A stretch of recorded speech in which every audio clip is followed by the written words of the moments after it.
Hello.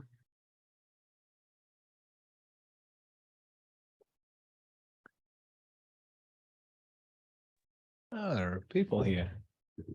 Hey, Rakshit. Hey, Meg. I see you. I don't hear you. Yeah, Rakshit, Hello. hey, man. Can you hear me? Yep.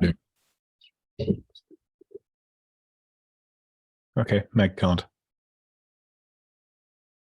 Hello? I see your lips moving, Adam, but I don't hear you. Rakshit can hear me. There you are, but you're very soft. I shall try and be louder.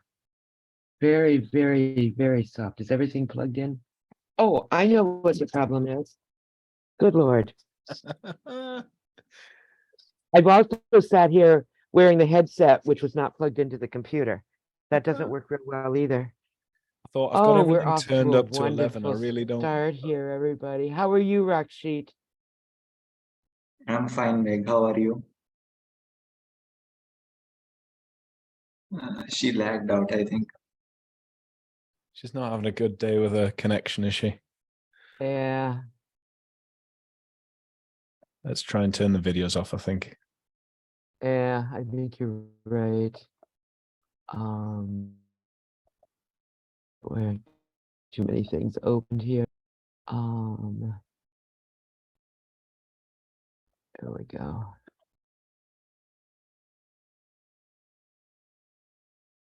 Ta-da.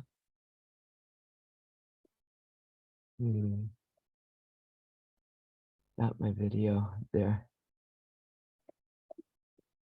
Okay, can everybody see my screen? If I didn't have too many tabs open, yes. Yes, I can. Oh, I bet I've got more tabs than you do. I just looked, this is getting bad. I've got tabs, I can't find them, so I'll open another one for the same thing. I need to take an hour and just sit here and go through everything. Does anybody have anything to add to the agenda? Yes. Markdown lint, make, and the ability to do any of that on Windows.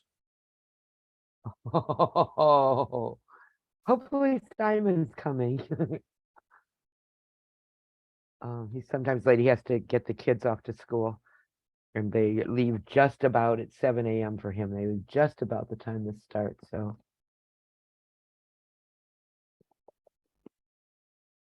anything from you, Rakshit? No. Okay. Are you're going for Google Summer of Code, not Google Season of Docs, right? Yes, I'm gonna try for GSOC too. Yeah. You want to apply for both of them? Did you say, or no, you're Let's going for see GSOC? if You're going for Google GSOC. allows. Yep, I'll go for GSOC first. If Google allows for both, then I'll go for Season of Dogs too. Okay, I don't think I mean, you can apply for multiple ones, but I think you can only get one because there's some overlap. And both of them are supposed to be close to full-time work, I think. But I don't know for sure. I don't know all the rules and I don't know who's supposed to be figuring this out. So there's a little bit of bedlam at our end and I apologize for that. Actually, Meg, I've got one other thing that's related to that PR that I'm working on at the moment, which is PRs with a single commit, usability and user experience of that. Okay. Let me. Good morning. Oh, Simon, oh, we're glad to see you. How are you? Tired. There's a lot of that going around. We've all got the Okay, cameras so- off, by the way, just to conserve the bandwidth. Yeah, we were having connectivity problems, so in case you wonder why we're being unfriendly. And why isn't letting Simon edit this directly? Well, we'll fix that, but I will. I'm on that. I'm changing my account currently. Oh, so okay, probably okay. add myself.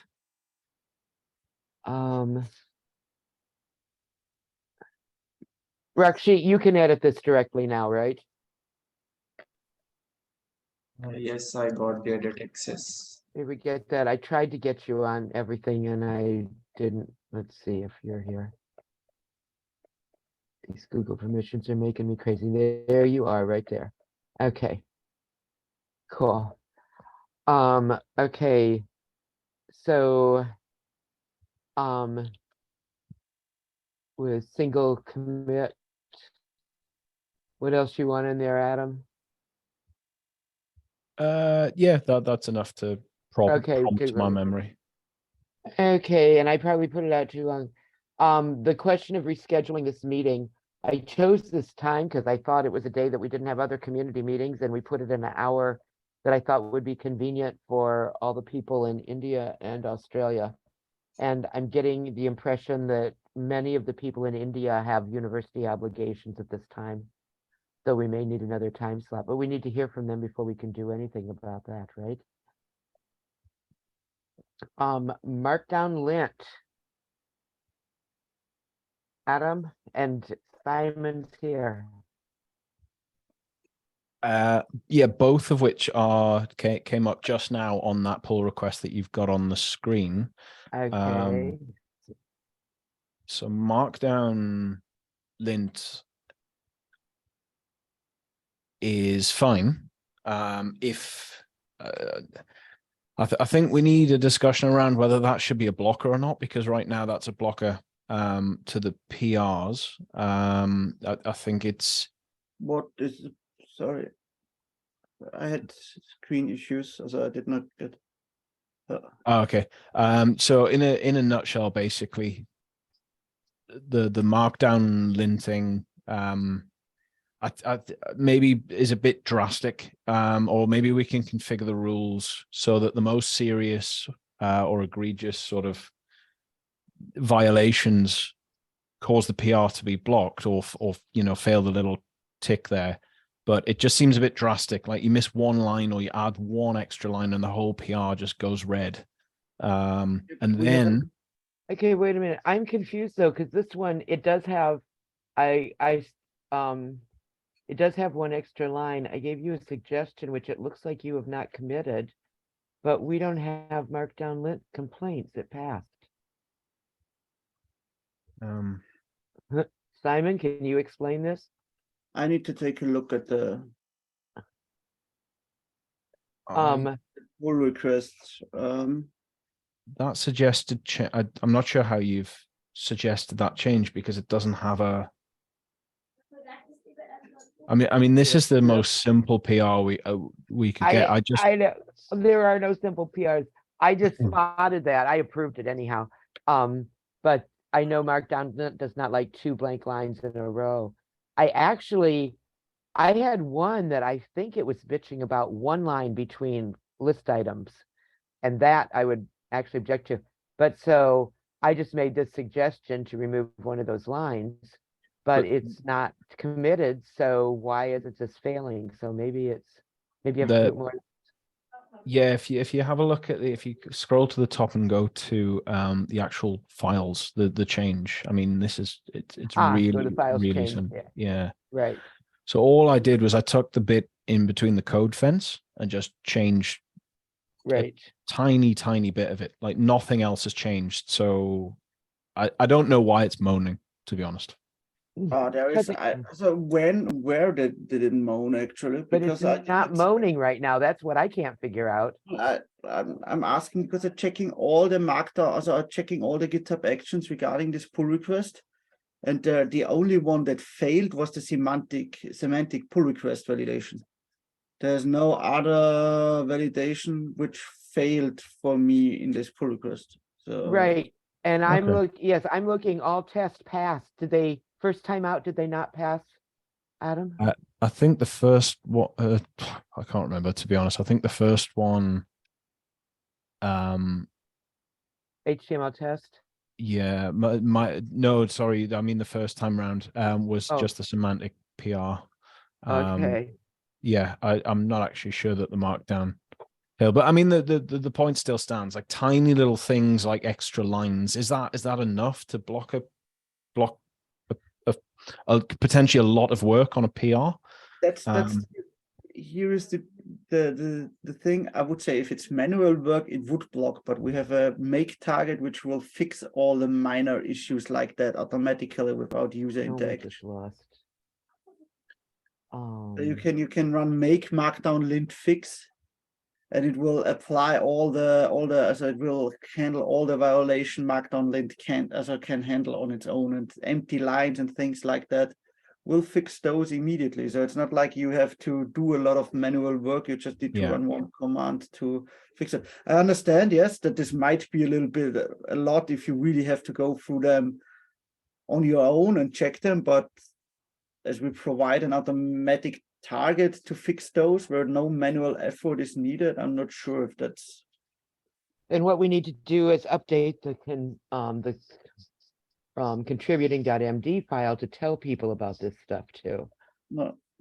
Is there a way to, because I know on some of when some tasks fail, you get like a hint to say, and what I'm thinking, if we could just have a hint there that says, go on and run make markdown lint and it'll sort it, like in where it's got the cross, if we could just add a little thing. The other thing is that make doesn't work on Windows. So do we have a solution for Windows? How does it not work on Windows? That's my biggest problem is I do not have Windows. I cannot test it. What is the problem? Can you run it and show me the output? Oh no, it just make isn't on Windows. No. Yeah, there's make new for Windows actually. That's also written in the documentation. And else the other way would be to install Markdown lint directly and use Markdown lint on your local machine. For example, with Visual Studio Code, there is a Markdown lint plugin which you can use, where you can also configure it to fix those kind of things. No. So if they're running Makedown lint directly, if we change anything, are they going to be running is somebody on Windows going to be running a different version of it? Make. I'm just going to Google it now. Make for Windows. Yeah, there is a make new for Windows. There is a make. There is actually. You're absolutely right. I just. The other thought, and I don't know whether this is technically possible, is let's just not let's put this in a GitHub action, so that even if whatever I push, GitHub takes care of it. Is that possible? I mean, I'm saying this like this is technically possible. I don't know. These are just ideas. Yeah, this is something where there is a lot of fuss around it, anyways, with the discussion. What do you want what does a developer want? So most senior developers do not like if CI mingles with their commits and adds commits and things like that to change code. That's the question is what is acceptable to the user. Technically, it's not a problem, but what is the way to go? Because a lot of people do not like if some automation changes their code in a way they have no influence around it. It's rather they want to have this local verification to do that and commit it on their own. So I have a question. Where are these discussions? Where are we discussing that? I'm just totally confused. So Markdown lint, I cannot tell you when this was discussed because all the changes I do to Markdown lint are actually are just improvements to what is in there. Okay. So somebody else had already, okay. I know a lot of, I mean, it's just a generic, yeah, because I mean, what Adam and I are running up against is we keep doing what we think is a tiny little PR that can go through really fast, and we need it to go through really fast, and it's getting blocked, and we get surprised when it gets blocked. So, but for me, it's slightly different. I mean, I've got all day to work on this. I don't really mind it. It's more for new contributors. The what's the word? Like it'll potentially prevent innovation in a way that they'll just get sick of the red crosses and go, well, I'm not going to bother, leading to abandoned PRs. So maybe yeah, I mean, that's the best solution really, is let's discuss this with everybody, because there's only 4 of us on this call. We can't really go and make decisions. And there's going to be a lot more voices and a lot more, Simon, you made a very good point about developers. We're just talking about docs here. There's a lot of different opinions. So there are certain things we could definitely do. Actually, this is, on the one hand, we could improve the action. If it fails to write a command, also to write a comment with, hey, run make markdown lint fix. If it's not working, take a look at the doc. Also, if you cannot run it, take a look at the documentation here. Yeah. And why we are doing this, because most of the time feedback helps people to understand what's going on, and we can try to add this. Well, one of the best examples of that is I keep missing the DCO, and it's obviously my fault. It's just a typo, or I haven't, but on the cross, it actually gives me direct instructions, dummy, copy and paste, that fix, and I, that's not irritating then, because I've got the way to fix it. The irritating thing is just getting the red cross and going, oh, how do I fix that now? Oh, I'm not getting any of their instructions to work. What I discovered, because I go back and I did commit -s. What I'm seeing is when there's like merges and rebases and stuff like that, I need to, I'm in the habit of, it gives me a stupid merge description for the commit, and I go with it. And I need to add to that I've signed off on it, but all of that scares me. Rebasing and yeah, like, what am I going to break? That's all I keep thinking. Is I what's know, gonna but I've break been it? yeah, I'm calling somebody up and begging them to watch over my shoulder, because I don't completely. But Simon, in the stuff you wrote up, which is not in the doc section, but you wrote up some stuff about that in the top level of Lifecycle. If we go through and set up all our files, does that assignment happen automatically, so we don't have as many chances to forget to do it and screw up? I haven't done all that stuff that you documented. What do you mean? I'm sorry. Oh, and I saw it. So is it in a PR or is it merge? There's a question too.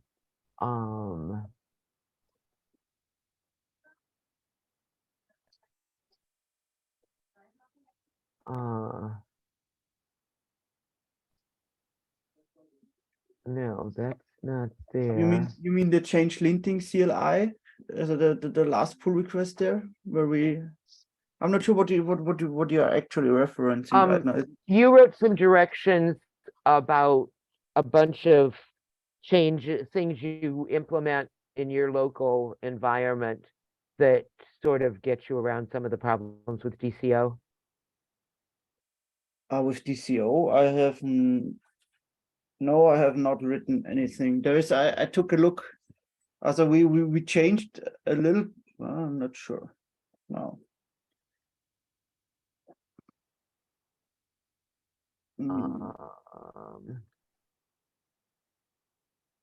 Actually, man, mousy. Can you guys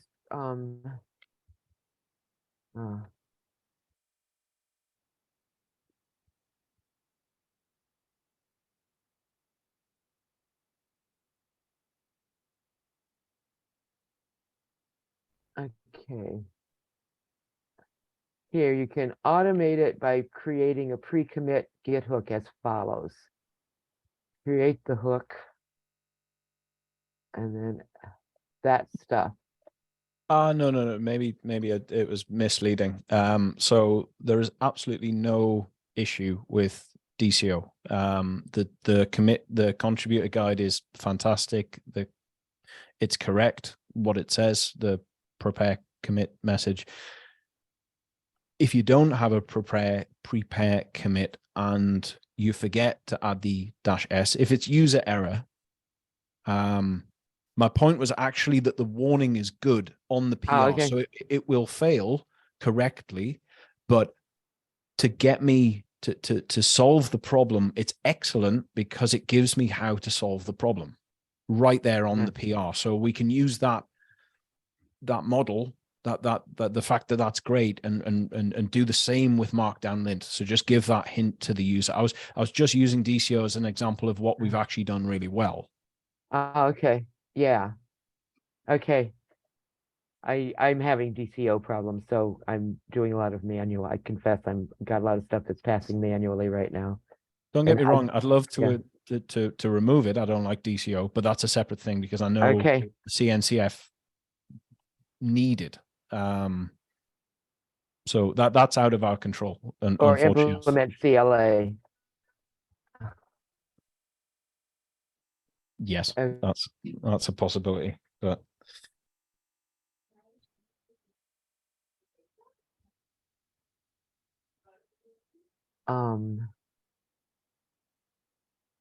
Let's go with that out of the way.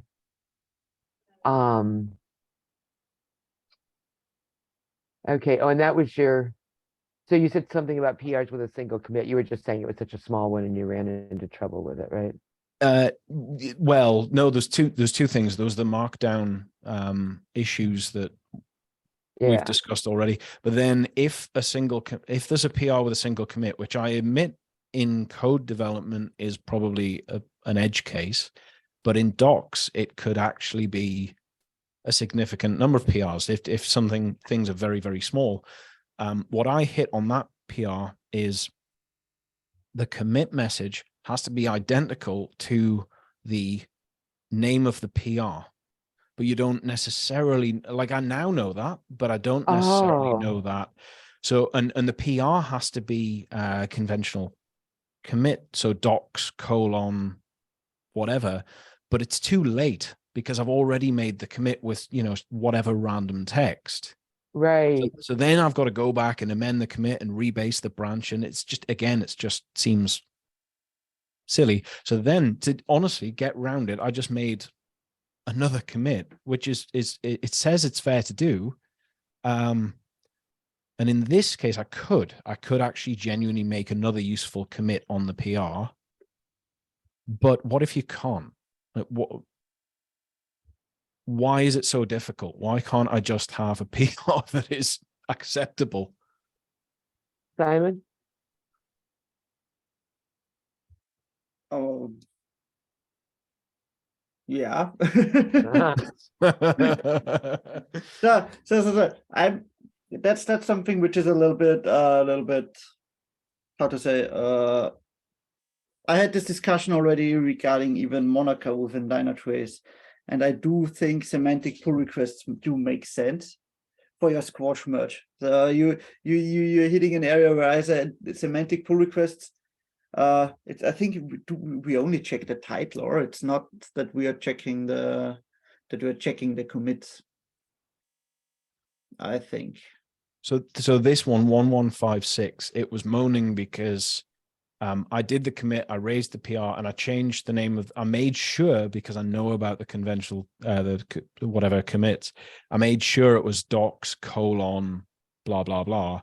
But obviously my commit message was, this fixes issue, whatever random string I decided to put in the commit. So then the checks moaned, and the check said, well, you can go back and fix your commit message, which I don't know how to do, or you can send another commit, which frankly was the easier thing to do in this case. Yeah, this is something I sent a link in the chat with the according files, and there's also the reasoning behind we chose that. But this is something where the question is more to educate the how to say. There are two options to that. On the one hand, this was chosen because Git, if there's one commit, Git takes this one commit as your squash merge message. So there are these two sides where you either take this as we can say, hey, to our maintainers, when you squash merge, pay more attention and see that it is a proper title. used for this cross merge, even if it's one commit, then we can deactivate this. So the question is, what is currently it's a safety net for the maintainers to have proper commit messages. And this is a hard question, a tough question, more likely. So maybe we can skim it with another setting within GitHub to say, hey, when squash merge, use the PR title and the PR context as a commit message rather than the commit line. But this is something which needs to be evaluated. I think both. Yeah, definitely.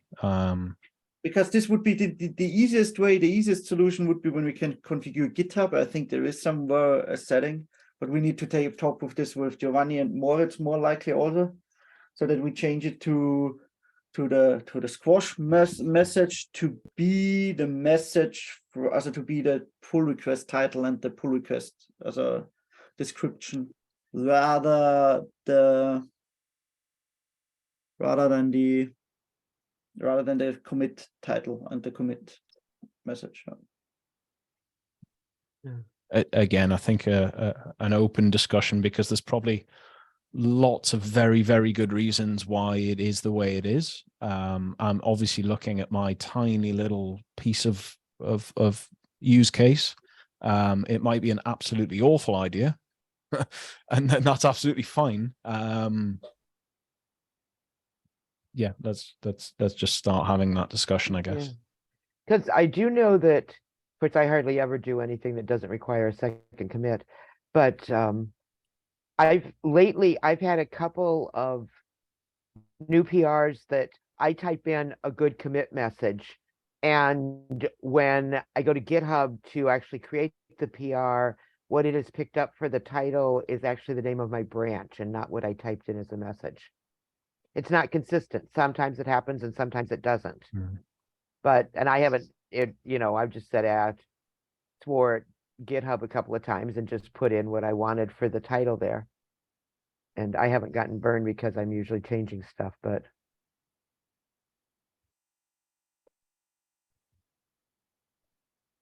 So. I guess my only other agenda item, if we've got time. Sorry, Rakshit, do you have anything that you wanted to raise? Regarding this topic? No, just anything. I feel like I'm No. monopolizing the call. No, I have nothing. Okay, cool. In that case, I've got one other thing, which is just generally, let's start it again. Let's start a discussion in the community about how we, particularly for docs. I think code is a different thing, because code obviously is critical. If you get the wrong code merged, whereas docs is a bit more forgiving. So can we find some way, and I'm not even going to try and guess at the technical behind it, but to increase the innovation speed, or increase the decrease the merge time for PRs on docs. So basically try and speed up that wheel of getting doc fixes in particular into merged. Yeah. Did I use all the right terms, and does that make sense? Yeah, it does to me. There's a whole lot of factors that are playing in there, yeah, but I'm getting burned by this kind of badly. It's sort of like I want to do a quick merge to get like something set up so I can do little ones in there, and I'm about ready to just write a whole section at a time and make 2,000 line PR. But at least I get to do it all while it's in my head, rather than having to wait for a week waiting for a week or two for something that I thought I could get merged in an hour. So yeah, what we definitely need to do there is at least adapt the permission structure more. Like, are you allowed to merge pull requests, Mac? I am, but for the lifecycle toolkit requires 2 approvals.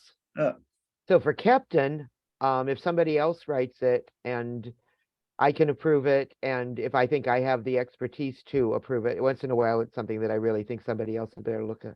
But yeah, I have permissions with 1 approval. So with my approval, I can merge it. but with KLT, I need a second one. And if it's something good and meaty, that's great, but we can't, with everything in one repo, we can't have the docs require one approval and the software require two, correct? No, that's not possible. But we Mhm. we can increase the people who have power to approve something. That's Ah, Hmm. that's more in the direction. So the let's say it that way, the bottleneck is not the bottleneck is not the setup of the repo, but the amount of people who can approve documentation pull requests. Let's say that. And their location geographically, I would say as well. For example, there is one request from my side open to be an approver actually for this documentation things for quite a while, which is not taken into account till now because it's on hold due to this membership letter discussion. mm, Actually, because we're recording this, and we can refer back to this, what is the process? Like, for example, if myself or Rakshit want to become approvers on docs in particular, how would we go about that? Yeah, so there is within the community repository, there is a ticket where you can say, hey, I want to, so this has been merged yesterday. So where you can say, hey, I want to get access to this and that kind of repository as this and that, to this. So we have this setting. Did you get the Peribolos changes? Did you have a look at the Peribolos changes we did? Not yet in detail, to be honest. That's what I was thinking, because I know Okay. it's happening, but it sounds. If I'm allowed to share, I will shortly yes. Let me- shortly show that I have to stop sharing, right? There we go. It's yours. it's not fully in place currently, but, and this is the thing, it will be within next week most likely. So Ah, you and should this is see. gonna solve a lot of this, right? Yeah, this makes it a little bit easier. There's still the need from the governance committee to approve them and merge them. But what is the process? We have Peribolos running, and with Peribolos, we have this so we can create an issue where we say, hey, new issue, and I want to organization membership, and I can say get started, and which level I do want to have with my GitHub. With my GitHub membership. There are certain things for just member, being an approver for a sub-project, being a maintainer. This is more likely the requirement list. And there is also the need in here for creating then and pull request according to that. And we have within our config repository, we have there this Keptn folder, which handles our Keptn GitHub organization. And we have so-called different type of work groups. And for example, we have the docs work group where you can be where you can have access to certain repositories regarding the docs work, also regarding the old documentations. And for example, we then have this lifecycle toolkit where we also have a work group, and we see that admins are Moritz and Giovanni, and for example, approvers are Meg in this kind of way, and those are the repositories affecting. And with a pull request, you can add your GitHub handle there, and as soon as this gets approved and merged, it will be applied. This looks great. One follow-on question, though. I think this is coming back to what you were saying, Meg, about the docs being in the same repo. That looks like for example, if I got that I would be an approver on code PRs for the toolkit, which I don't want to be. I really don't want to be, because I don't have the technical knowledge to do that. Yeah, that's now the second part actually. With this, also we can create an own, also we can create here within the docs, we can even add the lifecycle toolkit we should maybe, this is not a question, so because the developers do not want to have the doc people there as maintainers, so we only can change that to approvers actually, but we could create a new work group, let's call it that way, where we have only the Keptn lifecycle toolkit in there and people added. And what this does, wait a second, I just need to Keptn underscore Keptn Peribolos tester, perfect. What this tool does, and this is the thing, there is the code owner file, which is then the important part, because based on those settings, we are creating, for example, teams, like we have these docs approvers, which has two sub-teams, the doc maintainers and the doc admins. And we can use those teams then in the code owner file to define what type of code you should actually review and take a look at. So it's a combination of this peribolos and teams with the code owners file where you can define this team should review this type of code. Wow, if that works, that's really powerful. That's precisely what yeah, awesome. So because then you can really micro target and say, well, you know, Meg, you're only allowed to review markdown files, presumably in this particular repository. And that's exactly what I want. I don't want to be approving, even accidentally approving code. Right. but it should be, as long as the teams are public, they should work in the, here it is. So a code owner's file and using the standard at GitHub username or at org team name format. So you can define that in your code owner's file based on the team name, your reviewers more likely. And with that, I think we have the right tools in place. We just need to set them up properly and get them running and working together properly. Oh, cool. So Cool. as an aside, I think this would be a fantastic, like, take this whole topic and do a presentation on this to the Keptn, to just the open source community, because I think it's Yeah. something that a lot of projects are going to struggle with, and how Keptn has solved this is really valuable information. Yeah, so there is this one talk I have actually, so I have lined up one talk already regarding that at the Graz, at the Linux Tage at Graz, about our GitHub journey and adventures and improvements we did. And the code owner file and peribolos is also, with the code owner file is not part of that, but other stuff we did is actually part of that. So I'm Nice. trying to share that actively with the community. Awesome. Oh, cool. If you've got links or if it's going to be recorded, I doubt I'm going to be there Yeah. physically, but I'd love to watch it. Ah, yes. Hey, that was great. Anybody have anything else? If not, I might go back to something previous. You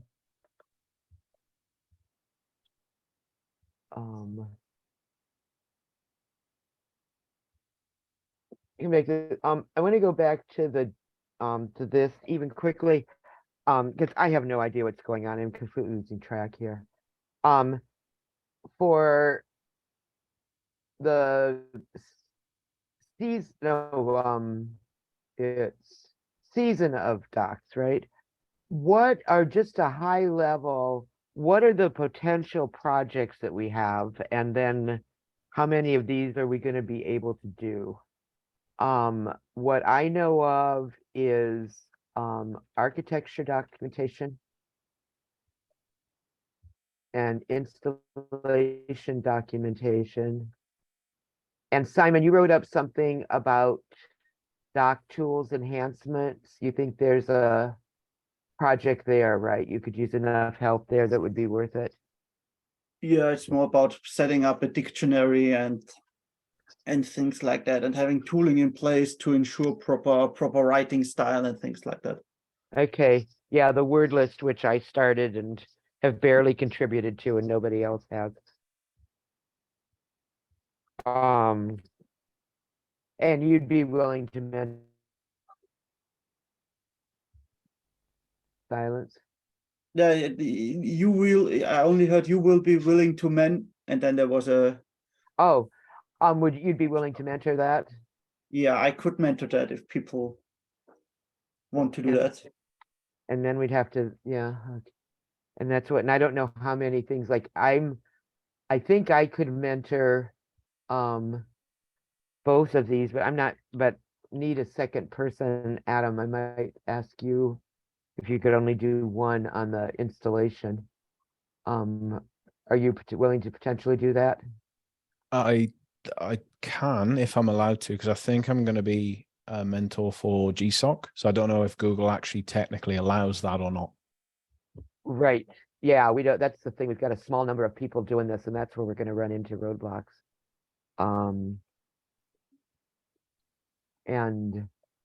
But we can, this is not anything official. This is just for us. Does anybody, do we know of other potential projects that could be done? But I'm also thinking that like 3 is gonna be a lot for us to handle unless we get more people who want to mentor. But do we have ideas of other sort of work chunks that could work for Google Season of Docs? Or is that a list? My opinion there is that, as I mentioned before, Meg, before the call, if we can't get the installation, if we can't get the initial experience right, then nothing else matters that much, to be honest, because people won't even get there. So I think this is perfect because you're gonna, as a brand new user, you're gonna come on to the site, you're gonna try out the killer coder once we've got it, presumably. You're gonna decide it's wonderful. You're gonna want to try and install it. That has to go well. Then you're gonna have to figure out how it works, which is architecture. And then you're basically, if you're really that interested, you're into the code and the GitHub repositories anyway. And then on the contributor side, the docs tooling one. I think these 3 projects really nicely cover a good chunk of what we need at the moment. Right. And then what my plan is in addition to these, this leaves the whole area of how you actually put together your Keptn app. I mean, some of that'll, because a lot of it is just the labels and annotations and stuff, which I think we're going to have to do under installation because nothing runs till you do that. But then get into more like, and it's maybe walking through a series of Keptn apps that are actually a little more not just trivial things, but that actually do something useful. Maybe just with you talking, maybe there's like I don't want to say this because I know you're going to put my name in to be a mentor for this, but like a best practice. I'm gonna anyhow. Yeah, I knew you were. Okay, let me protect you. Why are you guys seeing this? I keep hearing you and I keep getting these messages trying to connect. We're having more rain. It's not heavy rain, but everything is so saturated. I think the whole damned area is just not working very well. So, oh, wait a minute. On the other computer, am I, Oh, you still, I can hear you. okay, yeah. It's just I can't edit the doc. But as soon as I can edit the doc, I'm gonna put a note that I'm gonna call it use cases and best practices. Yeah. Will be going on concurrently with this, but are not going to be part of Season of Doc. That work? Works for me. So what it means is rather than having some bright university student asking you questions, Adam, I'm going to be hammering you, but I'm not sure I'm going to have the answers, but I'll try. yeah. I spent the last couple of days looking at some, because if you look, there is an epic up. By the way, that is something that might be of some interest. Let me go back over here and just methodology, which I've been kind of putting together. I'm piggybacking on what Giovanni does for the software, which I think is really brilliant. And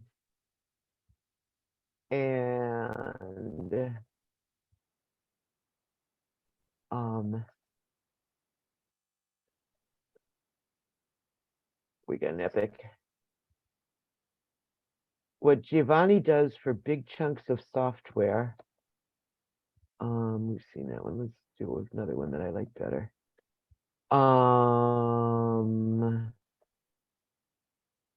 Where's installation? There we go. It is somewhat formulaic. The problem with this methodology is that the person who creates the issue is the only one who can edit this descriptive block. So when somebody if somebody in does this as a Season of Docs project, they're gonna have to create their own epic and take what they want out of this, and we'll close this one. But what we have, these are Giovanni's header, so goal, problem, and any technical details. And between technical details and DoD, one of those is this, I do different ways, but one of them should list sort of the table of contents for what the section, I mean, these epics should be, for docs, should be sort of a section of the docs. So it should be sort of a rough table of contents of what we think we can have. It's a work in progress. It'll change as work goes. But somebody can always look here and see what we're currently thinking. Or look and see, gee, they forgot about this, and add a note. And then we have tasks for the actual work to be done. And what I did, because we need to do something fast, what we've got currently for our installation docs is like sort of, I don't think anybody can get stuff installed.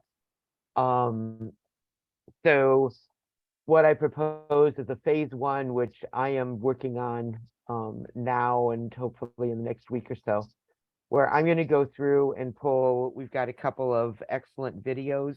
Adam did one of them, and I'm going to pull some basic steps out of that and target and put together a little bit of documentation and include links to the videos that they can use. And I'm going to do that as a quick and dirty project until we can get somebody on this for Google Season of Docs. And then I just started creating tasks. There's one that we have nothing, but we need something, just like we had for Keptn, we need something that says you need this much space and you need this version of Kubernetes, and there may be other, I don't know if we can support every bloody version of Argo CD that was ever released, or if we're gonna say and we might say we've tested on these releases and forward, and it might work on the others, we just haven't tested it. But we'll have that. And we need the thing about the Kubernetes, the standard thing, you've probably got your existing one. There's gonna be more interesting things here, but so that's the approach here. I just ran this through refinement this week and got agreement in the refinement meeting. So I'm going to be doing a quick and dirty on installation. And Adam, you can ping me. I will definitely make you a reviewer on it to pull together what we've got and make it a little bit better. And then much of that will be overridden, improved, discarded, whatever, when we get to the real project. Does that methodology make sense for people? Perfect. Yeah, I was looking through the issues, and maybe not these issues, just some. The only thing that was missing for me was who could provide you were raising questions, but it didn't. It wasn't clear who could provide the information. And again, I'm thinking about new contributors. So if they come along and go, "Oh, that sounds interesting," the first question they're going to have is, "Well, who do I speak to?" So then they get on Slack and ping us or you directly, and there's just extra hops there where we don't need to be involved. So maybe that's a definition of done on the issue, or something where it's just I can read the issue and know exactly who to talk to. Yeah, that's what we need to do, is get like I guess, what are they called? Source matter experts or something assigned to different. That's true of virtually all issues for docs, is we need to identify who is the person who is responsible for providing source material and review at that level.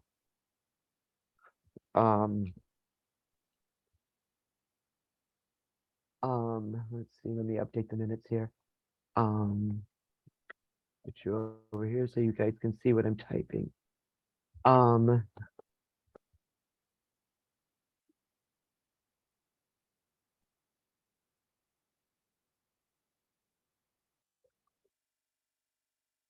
If I could type.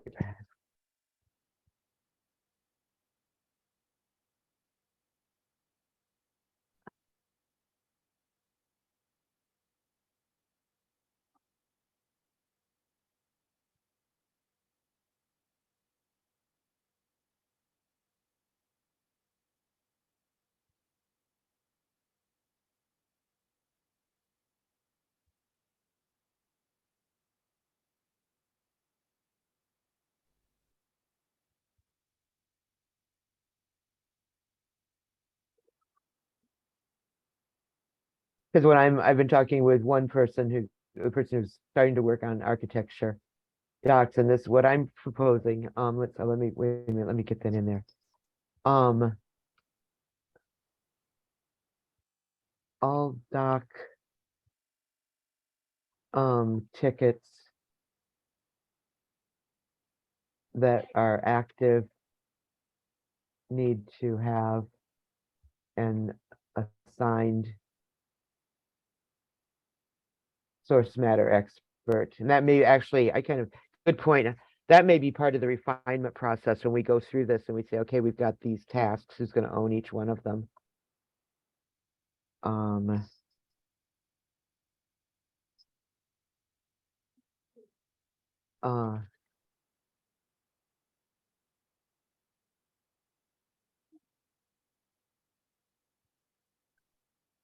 Put that as it's an idea. What I am proposing is that I think this becomes a good roadmap for when you're working it. So people who are preparing proposals for Season of Docs, I'm going to recommend that they set up an epic and put down what they can in it, and then use that as source. They can largely, I think, copy and paste that information into their proposal, or maybe, I don't know if they can link. It may be that they can link to this epic, and then, so this really is what's used for both things. I need to find out about that. But does that make sense to people if we can implement it?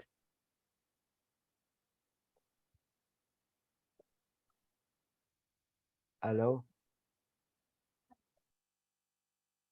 Hello? On mute as normal. Yeah, that Oh. makes, yeah.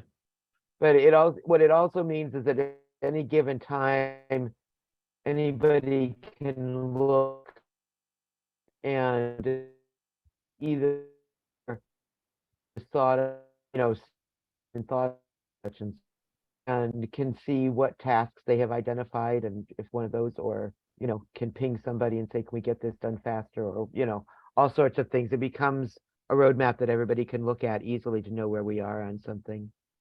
Oh, and Rakshid is saying he's interested in this. Okay, you can fight it out when.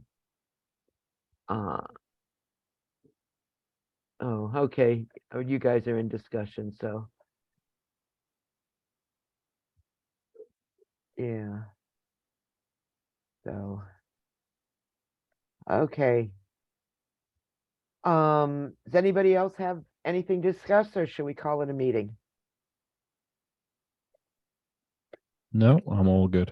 I'm good. I thank you all for attending. Hopefully we'll get some responses to some people, and we can figure out a time to do this that works for more people.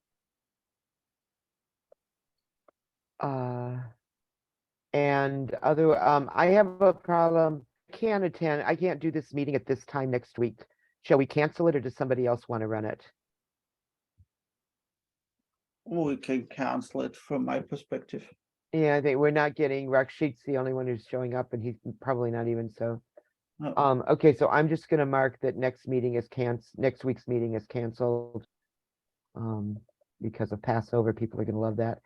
And we'll go from that. So I'll see you all in 2 weeks, maybe at a different time if we can find a time that more people can attend. Does that work? Yeah, I'm not around from next week until the week of KubeCon, and then I won't be around on calls anyway because I'll be at KubeCon. So Okay, yeah, what week is works for me. when is KubeCon? The the 17th of April. Okay. Okay. And when we may need to talk about whether we may need to have this meeting less often and do more conversations in Docs Keptn, or Keptn Docs. That all, the time zones are starting to kill us too, so. We'll be creative. Okay, I'm gonna stop the recording. Please ask the host to give you permission to record. Oh Lord, so. Well, I guess when everybody hangs up, it'll stop. I hope we've recorded this thing. It does say recording in the top left, so Yeah, someone it will get a notification. That's been the thing since we switched to Zoom on these. Whoever gets to the meeting first starts the recording. And if Oh, they get there 10 minutes early, so we have 10 minutes of dead space, but Giovanni's been, I think, editing that out, so. I don't that'll be know, me. craziness. Whoever is the person who's recording, please stop it, or maybe it will just stop when you leave the meeting, so. Yeah. Okay, thanks, everybody. Bye. Talk to you Thanks, everyone. sometime. Bye. Bye. Thank you.